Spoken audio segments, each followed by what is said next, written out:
There we go. Now we're live. We're live. We're live. You missed Huzzah! so much important information. I don't think you did. I was fooling, man. Joey is drinking tequila coffee. Dun, dun, dun, dun, dun, dun. Tehillah. That's their, yeah. That's, Tequila. we All need, right, we need to make you've that for been them. caught up. Yeah, there you go. No, and I said saxophone might be the coolest instrument. And then Zach said we need a worship sax. Okay.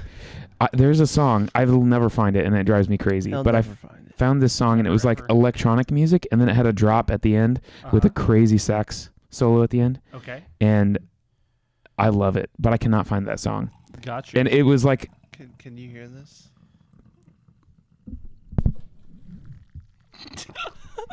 It was okay, a... that was too much. That's too much. Yeah. Sorry about that. Not a fan. So it was not a very deep song. It was very shallow. Okay. But the saxophone was worth it. Saxophone is so good. It's a terrible Yeah. song, but there's this great saxophone. So I'm thinking about doing it in church. No. But I wanted to just listen to it in my free That's time. funny. All right, Dallas. You ready to duke it out? Okay, let's duke it out. All Because right. I said a thing before this. And I was Joey like, so I'm mad. not I could saying see the steam nothing. coming out of his ears. Nothing. All right, let's fight. So here's what I said. Oh, I can't remember exactly what I said, but I said I'm a three camera sitcom kind of guy, and like that's why one camera sitcoms look cheap, like The Office or something. No, like that's that. what he said. Because he said I'm a 3-camera sitcom kind of guy. That's why I don't like trash sitcoms. Or no, you poorly said made sitcoms, poorly like made The Office. sitcoms. Oh, I that like was shots fired. well-made Yeah, I missed that. sitcoms. Yeah. Okay. And I just said, Have you guys seen The Promised Land? I don't know what you just said. There's Israel? it's The Office, but it's Exodus. Oh, okay. No, Yeah. I've not seen it. it's Yeah. The Office, but it's And Exodus. There's some funny things, like But- funny bits. I don't know how funny it is, But they never got Yeah. to the Promised Land in Exodus. I don't think they're ever going to make it to The Promised Land. I That's mean, why it makes a probably good the Office. point of the show. That's why it makes a good Office That's sitcom, why it- because it's going to last forever. It can run for 40 seasons. Yeah, 40 seasons, the longest running. All of the cast has to die before. Oh man. And they will. Yeah. So like, That's but they pretty good. literally I went back to look at Exodus because I don't remember who remembers where Exodus begins. But I went back right to look, after Genesis. I definitely remember.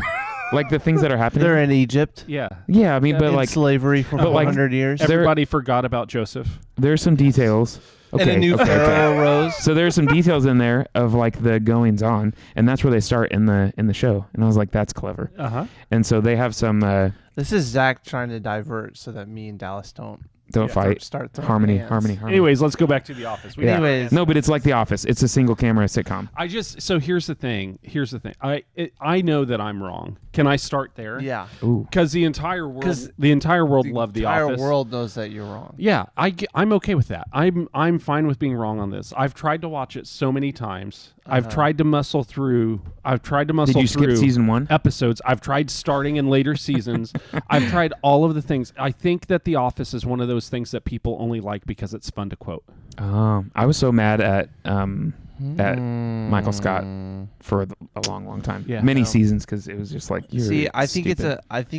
it's not that. It's that this kinds of sitcoms that you're watching, they're doing writing. a completely different thing. Yeah, they Right. are. Like I'm guessing you get to a point where it's cringy and you're like, I hate this. No. Because and that's the part that kind of surprises me, Dallas, because I feel like you could really love this show because you are someone who loves to throw an awkward bomb into a conversation and just sit there and enjoy it. But I just don't. And that is the entire show. But I like shows like Community, for instance. Okay. That's Office adjacent. Yeah. You know what adjacent. I mean? I liked Parks and Rec. You like Parks and Rec? Yeah. But you don't like The Office? Yeah. It's. Have you ever tried to watch the original Office? I've never tried to watch the British because Office. Oh my yeah. gosh. the regular I one is just adjacent to watched that. it. It's I weird. just watched Yeah. it. And there's a lot of awkward pauses because they have I no do know metric for that. British even people worse. hate the American Office. Mm. Like that's a thing. Yeah. Yeah. So Because I listen to a podcast where they blast the American Office a lot. Yeah, nothing ends in good things. Like there's no good endings in that show. Yeah. It's just everybody just goes their own separate ways and they're worse off. Yeah, I think what, and here's the other realistic. Here's the other crazy thing. I like almost every Steve Carell movie I've ever watched. I've liked. I love Steve Carell. In fact, one of my favorite movies of all time is a lesser known Steve Carell movie. So yeah, I don't know. He's been in some weird movies, man. He has done some weird movies too. Yeah, man, it just surprises me. I can't because I know there's nothing I can say that's gonna make it better for you. I have a hard time picking it back up. To be honest, I think what it really is the production value. I like but production Parks value. and Rec is like the exact same. Yeah, Parks and Rec really just needed to be the Nick Offerman show. True. So I heard once that that The Office, they had them just not wear stage makeup or anything in the first season. And they did that for a while. Yeah, which is so funny because that's what you should do. Yeah, but then it slowly morphed. They become celebrities and they're like, no, I have to have some makeup on. Yeah, but they also said, okay, just sit here and act like you're working. And so they just sat and they're taking B-roll of people just pretending to work, which is funny too. And they're all playing computer games like any kid in school does, like solitaire and all that. But I think there's a lot of things out there. Line Rider. I think there's a lot of things out there that are more fun in memory or more fun to quote than they are to actually sit down and watch. I don't know. Napoleon Dynamite is that movie, right? Yeah. It's kind of awkward to watch, but it's what's funny. The Christmas Vacation, National Lampoon's Christmas Vacation is a blast to quote. I tried to rewatch it a couple years ago. What? I was like, this is terrible. What? Happy Gilmore. Oh my gosh. Doesn't hold up, man. It was You're really getting Joey today. Oh my God. We're gonna have a tough staff meeting later. I have to take some blood pressure medicine. Wow. Well, yeah, you're drinking all that. French press. All that today. French I'm press, be man. Wired. Yeah. Yeah, that's only half. Dallas. You have another half right there. Yeah. I'm just saying, Dang it. It's one of those things where Happy Gilmore. People love National Lampoon's Christmas Vacation. Yeah.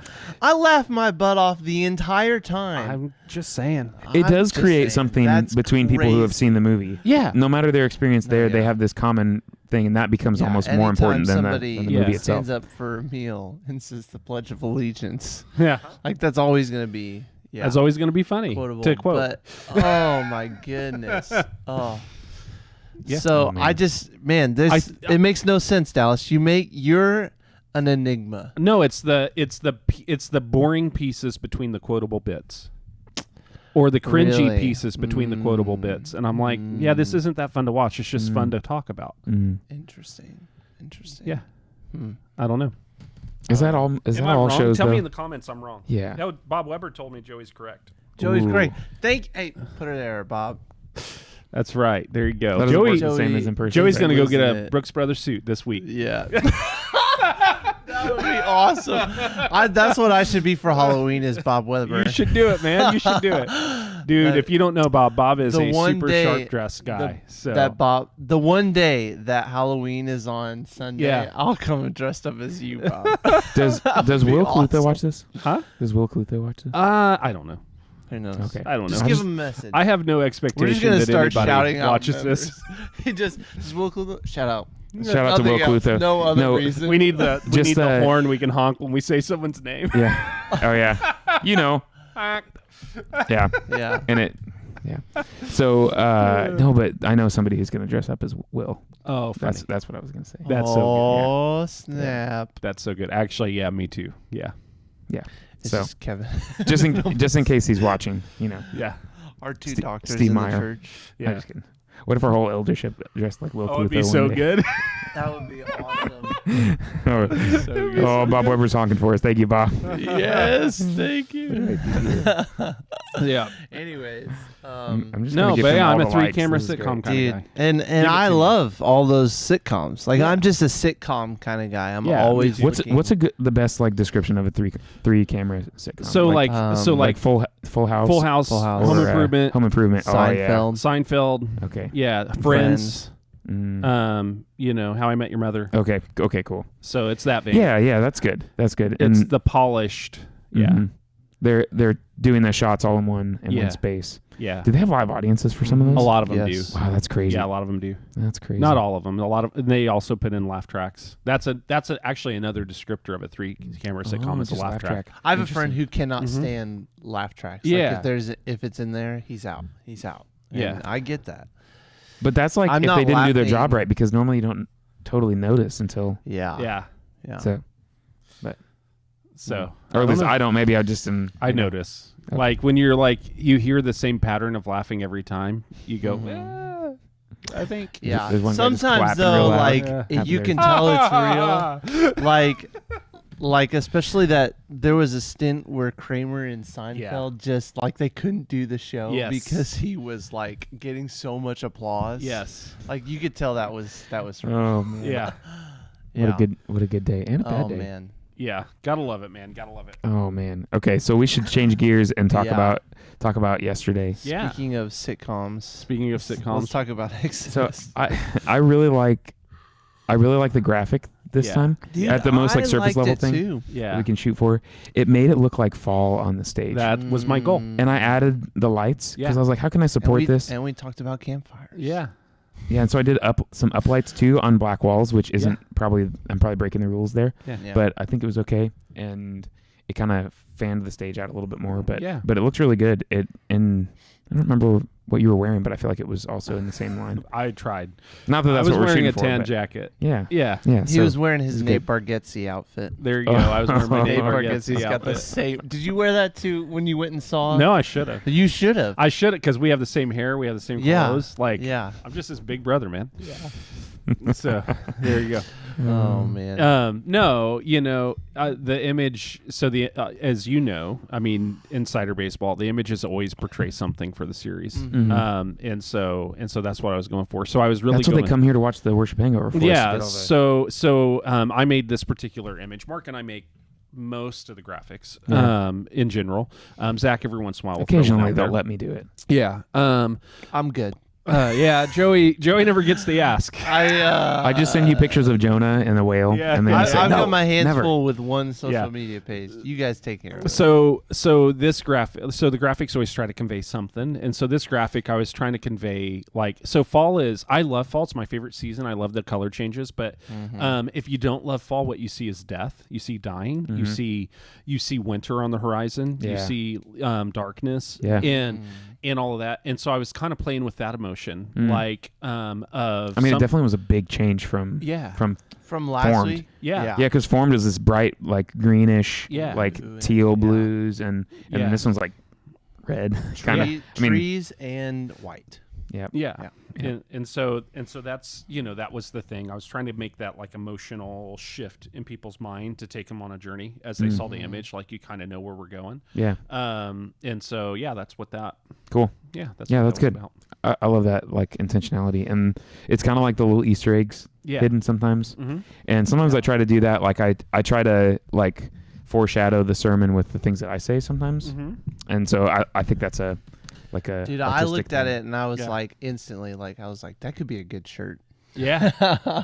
No, the font. Dude, I love the font, man. I loved it too. Good. Like people, that just simple. They might get tired of that. Like another shirt. Yeah. Said 6 I think shirts. people were getting by the end of the. I think the thing that saved us was the last 2 shirts. People really enjoyed. Yes. Otherwise that's a lot of shirts. Because by shirt 4, people were like 6. We're gonna do 6 of these. Are you kidding me? 6? Yeah. But it was probably the right amount. Like if we would have had 7 values, we would have been in trouble. Yeah, for sure. Yeah, game over. Quit man. Before I designed 7 shirts. Yeah. Well, we wouldn't have made it to 7 shirts because you'd be like, "This is not worth it." I'm out of ideas. I only have 6 ideas. They'll never know that we trimmed from 7 down to 6. 7 to 6 to make the shirts work. That's right. I mean, hey, we originally had like 10. So count yourself lucky. Kinda. We had a lot of ideas. We had a lot of ideas. We were just camping them together. Yep. Miro is a beautiful thing. If you're a creative person, Miro is a beautiful thing. Yeah. So we were using that to create stacks. It's like is mind map. It's kind of like a mind map. It's like a mind map. But like, what are those infinitely like zoomable or something? Yeah. That's really cool. Dude. Like you just build it, and as you build, you just keep zooming out and adding more things, and then eventually you can zoom back in. Yeah, that was cool. So it's a great tool. So God can use that. I don't know if I have my head fully wrapped around like where it's going, because last one was so tangible. Yeah. So this one, like, God can use what you have. It's pretty general, and I know that we're kind of like picking some different like locations in the Bible to camp out for that day. Yeah, it's topical. So it's more about like anything, like one in a couple weeks, not this coming Sunday, but 2 Sundays. Is like God, like maybe God's going to use you to answer that prayer. You know what I mean? Like, it's a lot of things, like how can, like, so the first couple focus kind of on our past or on our present realities, and then it takes a shift, and it's like what he actually can use as you. Like, that's kind of the thing, right? And so that's kind of where we're. It feels kind of straightforward too. Like whatever you have, God can use that. Yeah, and that's maybe. Not by design, but maybe just how God works. Yeah. Like, whatever you come with, he's going to use. And I think the story is so powerful because you see Moses when he gets to this garden, basically a shell of a man. I mean, he is like in hiding, praying for his life. Yeah. And God says, you know, like all of this, like, is gonna, like, this is only the beginning. Yeah, I was trying to do that thing kind of like I did with the Jonah series. So Zach, you alluded to you sent me the fish in the ocean, because I was like just low hanging fruit here. Yeah. You know, and everything. And so I was trying to do that exact same thing yesterday with the Moses story, and like we were in the text where the bush existed, but I didn't really talk about the bush at all. Yeah. You know, man, the location and like that is almost an emotional section. Yeah. But not disregard the bush, but like. Yeah. But like just talking about him showing up to God, and God's like, take your shoes off because this place is holy. And that's a cool. Yeah. A cool thing. So it was cool. And you know, what we tried to do yesterday is like God can use that. And yesterday was really that. You know what I mean? Yeah. Like that's what we talked about. That thing, that his person, that past, that event, that like God can still use you in spite of that. Moses is a good first person for that too, because he really didn't feel worthy in some ways. Yeah. Like, and was like, no, I don't want this. I don't want this. And like, even still, like, you think like, oh, we got over it, and then he owned it. But Aaron was still there the whole time. Yeah. I only know that from the Promised Land. Yeah. Oh. Well, then you should probably read the Bible. I'm just kidding. I mean, he doesn't even know when it started. Yeah, right. Yeah. It's still, after Exodus 3, it's still going to be a while before that sea splits. Yeah. Yeah. I don't even know what they're going to do with that. It's crazy. Might not ever make it there. You just stay tuned. No, there's an Egyptian guy who sneaks in. Like he was coming to get him, and he somehow gets into the ranks. Okay. And then so he's trying to stay subtle. Uh-huh. That's my favorite part. Where are you watching this show? It's on YouTube. It's on YouTube? Yeah, there's like six episodes. 6 episodes? I don't know. Yeah, just said that to me. I'm going to be honest. The more he's talking about it, the more is like, I kind of want to watch that. It's more quirky probably than it is. Like, Y'all just tell me about it, because I bet it's great to talk about. I bet you're going to. We'll be quoting it. You'll be like, yeah, you guys quote it all you want. I'll get in on that. Yeah. Yeah, so. 6, 7 and all that crap. Yeah, exactly. But yeah, just that moment of him like taking off his shoes, and you really tapped that hard, like with getting to like, we just need to take a moment and take our shoes off, which is a cultural boundary that we don't break in church. People's body language was so great. I could feel it in the room. Yeah. So, and some people did it and loved it, and some people did it and hated it, and some people did not participate. So I just want them to like be able to join us a little bit in like laughing about the worship team trying to take our shoes off, trying to figure out if they're going to. Yeah. So did you guys know about it? We did. And so Dallas told me ahead of time. And so I was like, you know what? It probably makes sense to try to support the room and support the thing happening by us taking our shoes off, and that'll just match. And so, and of course we want to join in on that, on the experience of like going there in the sermon too. And so, but to give like each service the same thing, whether we were in not in the service during the sermon, we still took our shoes off, but your sermon was short. And so I had one person who had to unlace your shoes really quick.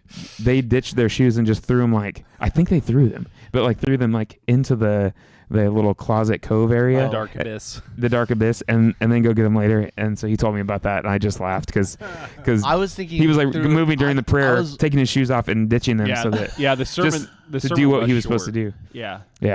And then nobody's upset out of a short. We have one person who at practice always takes his shoes off anyways. Yeah. So he was waiting for today. Yeah. He's been waiting for today his and whole then life. He didn't take them off at first service. No. Yeah. And so it was that was funny. So the person that you would expect he's ready didn't, and so just a couple funny things, but I feel like it was meaningful and it's weird to play guitar without shoes on. Pedal boards and sock feet are not a great combo. I didn't have enough little pedal toppers. Caps. Mm-hmm. Yeah. I do have some pedal toppers, but I don't use them for bare feet. I use them for my gigantic feet. Yeah, which I like them better for some of those. shoes. Yeah. They're good. They're cheap. You can buy them online. Yeah, you can get them for reasonable. But they don't fit on every pedal. They don't. And I have some that are an inch and a half tall. And so it makes your back row because more I was playing in a Halloween costume last night. Yeah. And I tell you what, did it move you?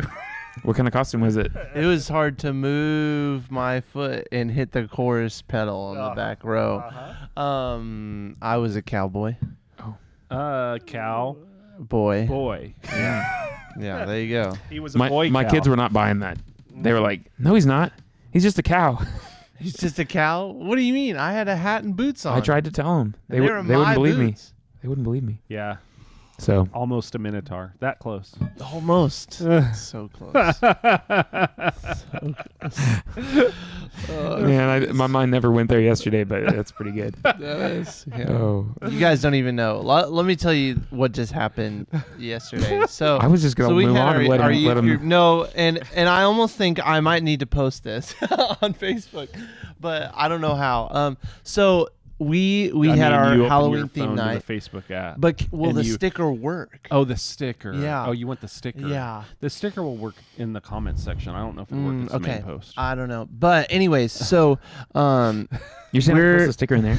You might be able to. Try to tell this story. Oh, I got it right here. I got you. You have the sticker on? You got it? Post it in the comments. So good. Yeah. I see what you're doing. Okay, so we had our Halloween theme night yesterday, and so people brought costumes, and I was requested by our students to wear the Halloween or the moo onesies, the cow onesies that we wore on our high school trip. So I did, but I had to add a little bit of flair. So I also wore my cowboy boots and my cowboy hat. And so I was looking alpha. I can't do it live. Your wife got a great picture. Yeah. Of me on stage as I'm looking up at the it was fantastic. Impossible shot while we were doing the impossible shot. She nailed it. And then so she sends it in a group chat with all the staff, but then Zach uses it as a sticker, and because it's a live photo, it moves. So there's this sticker. Me in cowboy boots, a cow onesie, and a cowboy hat going. He's just looking up.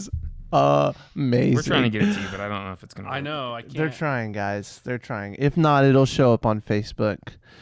At some point. Just post it on the Worship And it's Hangover. not in my stickers for social media. Oh yeah. Yeah, I was gonna say I think that's the issue I'm having. So can you add it? I don't know. I don't know. I can't do it right now. I can't do it without a YouTube video. Yeah. Because that's how old I am. Yeah. Me too. All right. Well. Anyways, we really tried. But yeah, sorry, so yesterday we were kind of calling people out of hiding, and that was the point. That was really good. Like Moses was in Midian hiding from his past. That's why he was there. And we talked about you can build a beautiful life hiding, and he did. Wife, kids, job, the whole thing, stability, security. Yeah. He built it all hiding, but that wasn't his purpose. And he was hiding from having killed somebody, and the consequences of that. He was just running for his life, and lands in Midian. By his own people too. Yeah, he's in this weird identity crisis with the Egyptian. Yeah, and so he's got that going on, and then God's like, "Hey, I actually want you to go back there." And I mean, imagine No. Yeah, you know, like the shame. And am I gonna go back and be killed? Am I gonna go back and be put in prison? Like, what's gonna happen? You know, and then to go back and be the leader, you know, pretty crazy. And honestly, like one of the best pictures of Jesus in the Old Testament. So, yeah, so it's pretty wild to look at how God took that moment and used it to turn Moses. And then what I love. So Jethro, I think, is like almost an unsung hero of the Bible. It's Moses' father-in-law. Sure. Oh yeah. So what I love is Moses then does lead the people, and this is not going to come up in a sermon anytime soon, but he does leave the people out of Israel or out of Egypt and into the Promised Land, and he's like, Moses has no idea what he's doing. He's a shepherd. You know what I mean? Like, he was raised at Pharaoh's house, but he's a shepherd. So he goes, and his father-in-law's like, "You're gonna burn out, dude." He's like, "You need to really organize these people," and tells Moses how to organize all the people. And he's like visiting them, but they're lost in the desert. Yeah. So that's weird too. I'm just gonna go visit my grandkids and fix Israel. Yeah. So I love it. I only know I can't wait for that to come up on the Promised Land. I literally only know that because of the Promised Land. I only know it because I read the Bible. We're pastors and we don't know everything. And this particular thing I didn't know until I did go back and look. I was like, that seems kind of weird that they're lost in the desert, but then somebody comes to visit them. Yeah. Like, they know where they are, but they can't find the Promised Land. So, anyways, I'm not. Jethro's like, hey, I gotta just need some help over here. Yeah. I just gotta admit that I didn't know. That's awesome. That's awesome. But it's not that they were necessarily lost. I mean, like, they were following. They were following the cloud. It's true. You know? Yeah. And they had, they were about to enter it, and then they got walled off. They definitely were wandering. Yeah. Wandering is a better word for sure. So I love that, like, God uses that time in Jethro's house to prepare Moses, and then uses Jethro again to, like, prepare him yet again. Yeah. You know. Yeah, he is an unsung hero for sure. Yep. So, that's cool. Yeah. Big fan. And that's that's real for us too. Like, I think some of the most powerful stories are really stories like that. You know, and I think we as pastors hear all the time of people in the audience or in the crowd or starting to come to our church that have, and we're in a season where we're seeing a lot of new people. Yeah, we are too. Yeah, and so, and I think that's a great sermon to hit some people of like. Yeah, we had a couple of people make pretty big decisions yesterday. Yes. And so that was pretty cool. A friend of mine, and is getting baptized next week or 2 weeks. 2 weeks. Yeah, we have two baptisms coming up, and then maybe a third. And so, praise so God. Really cool. Yeah, absolutely. So cool. Good day. Yeah. Good day. Good day. Good day. Good day. Speaking of good day, we need to go. Mate. Yes. Yes. All right. Well, thank you all for joining us. Yeah, this has been good. Thanks for hanging out with us, and we will see you later. See you next time. Bye. See you. Bye.